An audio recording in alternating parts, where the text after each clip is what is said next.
In today's podcast, we're going to get a little dark here. We're talking about suicide prevention. We have a guest, Frank King. While we start, have you ever tried to attempt suicide and why? Yes, actually, it's 2010. The speaking business has dropped off 80% overnight, practically. I've ridden my credit lines out as far as I possibly can. Had to declare Chapter 7 bankruptcy, lost everything we'd worked for in 22 years of marriage. And that's when I learned what the barrel of my gun tasted like. Literally. And for those of you guys out there, now Frank's a comedian too. Oh, he's got a bit of a dry humor like myself. So take everything with a grain of salt here. And I thought this topic would be good, especially since in commercial real estate, we've seen a correction of 15 to 50% across the country. You got loans coming due for renewals, and it's bad times if you invested in 2020 to 2023. If you're brand new out there, goodness gracious, count your lucky stars that you got born today as a new investor. Hey, this one's kind of going out to the folks that went into some deals at the wrong time or other times, things in your life going on. There's always multifaceted. Financial is just one part of it. Was this something that was running in your family, or maybe give us some context?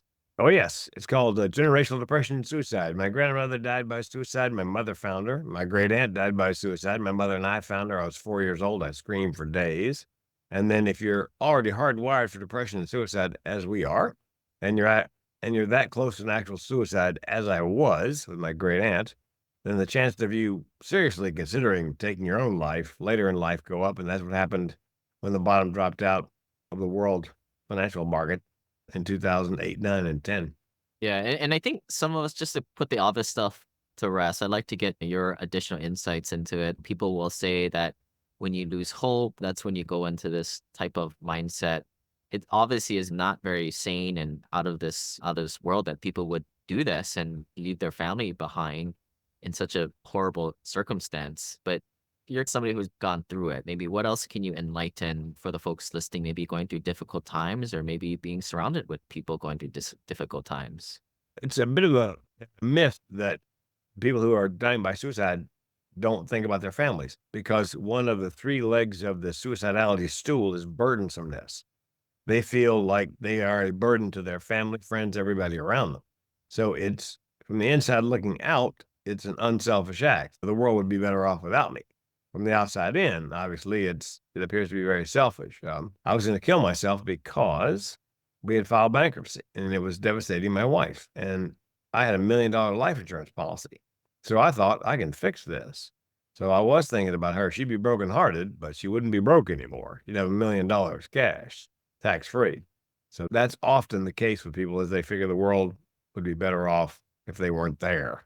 Or if you're carrying debt and you haven't yet decided to go bankrupt, Chapter 11 or whatnot, Mm, that can be a way of erasing the debts for your family, right? Very correct. logical. So it's a logical decision after a fashion. The problem was, or the good news was, that I sold insurance straight out of college. So I knew that most every insurance policy had a 2-year suicide clause. If you kill yourself, and by then things got a little better, bankruptcy went through, phone call stopped. I don't remember day 61 or 2 or 3 thinking, oh man, I could do it today. Fortunately, And in these cases, is it normally premeditated like that? Sounds like it was. Is that oh yeah, normally I the was case? practicing. I went to the bar with my gun to see if I could put it in my mouth and pull the hammer back. I was practicing, see if I could do it. Then I called my insurance agent to make sure it was okay, that my wife would get the money, and turned out she wouldn't. So I had to wait. Generally, there are moments when people just make a snap decision. I have a friend, or had a friend, who was fired from a rather high profile job. He worked very hard to get, and happened to be staying in a hotel on a higher floor, and just decided there was no hope and jumped, which is no good way to die, but jumping off a building because you have all that time to think about the mistake on the way down, I imagine. In that example right there, I could imagine like the emotion would be being ashamed, right? Is that typically one of the driving motivators? No, I don't think so. Understanding it Again, was the motivator, I do believe, is burdensomeness, that you feel like a burden to everybody around you. So, they'd be better off. I tell parents of children or teenagers who have these thoughts, just say to them every now and then, look, I'm sure it's crossed your mind. The world would be better off without you, but in no uncertain terms. would we ever be better off without you? Because that's what they're thinking. You want to join the conversation in their head, what they're thinking about. And you mentioned like the conversation in your head. What's the lead up, right? The timetable, and maybe speak to the people that maybe the spouse of the person or a parent of the kid. How do you see these signs coming up? Yeah, that's what I speak on is the signs and symptoms. Depression, eat too much, can't eat, sleep too much, can't sleep, have trouble getting out of bed in the morning, so they're late for school or work, but rally in the afternoon like they're a different person. Let their personal hygiene go. That's a visual indication. Usually they're pretty well put together, but today the clothes dirty, hair's dirty. Maybe they're having trouble getting out of bed to run a little wash and take a shower. If you suspect they're depressed, or they tell you they're depressed, you have to ask them, are you having thoughts of suicide? Just like that. Just flat out ask them. And if they admit it, then you say, do you have a plan? And if they have a plan and it's detailed, time, place, and method, you need to get them quickly to a mental health facility for evaluation to find out what's going on. Is it garden variety depression? Is it the depressive state of bipolar disorder? What exactly has sent them into this spiral? And sometimes these spirals or what I call crucible moments where kind of life throws something at you and you pull yourself out of it can be some of the best learning opportunities and lead to new opportunities, especially in business. But as an outsider, like when is it that healthy experience? It's hard to tell, right? Like from an outsider's perspective, when is it healthy resistance and finally coming out of it? And when is it something that as an outsider, you need to do something about it if they don't tip you off, like how you just mentioned? Then what I do is watch for their behavior. People who are suicidal have a number of behaviors. They talk about death and dying, you catch them Googling dying or how to die by suicide. They are getting their affairs in order, especially giving away prized possessions because they want to make sure the possessions go to the people they want them to go to when they're gone. If they're gathering the means to die by suicide, stockpiling medication or buying a firearm. And here's a really dangerous one is they've been depressed for a long time. Now they're happy for no apparent reason. And you're happy because they're happy. But they may be happy because they've chosen time, place, and method, and they know the pain is coming to an end. That's the thing that most people don't realize about suicide. It's not so much about wanting to kill yourself. It's about simply ending pain. And that could be like tomorrow, that could be like months from now or next Yeah. year or Yeah. It depends on your mental state, how bad things are, how much of a burden you feel like you are. There's also something called passive suicidality. Your kids talk about this or talk about this when they were kids. Things were so bad at home, trauma wise, they would pray that they didn't wake up in the morning. That's passive suicidality. They would never attempt it, but if they didn't wake up, that'd be fine. yeah, tough. What other tips that you can give folks, either if people are going through it themselves or they're around somebody that you think we missed here? If they're going through it themselves, they feel very alone. They feel like a burden. I would reassure them chances are they're not a burden to those around them, and those people around them will probably not be better off without them. My advice is A, have a physical, because sometimes physical ailments present as mental health symptoms. B, have an evaluation. Just get evaluated. If you're depressed, let's find out why. Like I said, it could be depression, could be the depressive state of bipolar. So you want to know what you're dealing with. And then if they suggest medication, I mean, I take a little medication. I think here's the thing. 1/3 of medication, psych meds work really well. 1/3 work okay for people, and the other third, it's horrible. So if your med doesn't work right away, there's a DNA cheek swab test you can take. And they take your DNA and they try to match it to the 2 or 3 psych drugs that would work best with your metabolism. So it takes away a lot of that go on, doesn't work, taper off, go on, doesn't work, taper off. You're not quite the lab rat that you are if you just, because the doctor generally only knows about the drug, what the drug salesman told him. What about just generally talking to people? Is that can be Yeah, somewhat of a relief or absolutely. Find a quiet place. Make sure you're in a good space. You're not sick. You don't have an appointment backed up against it.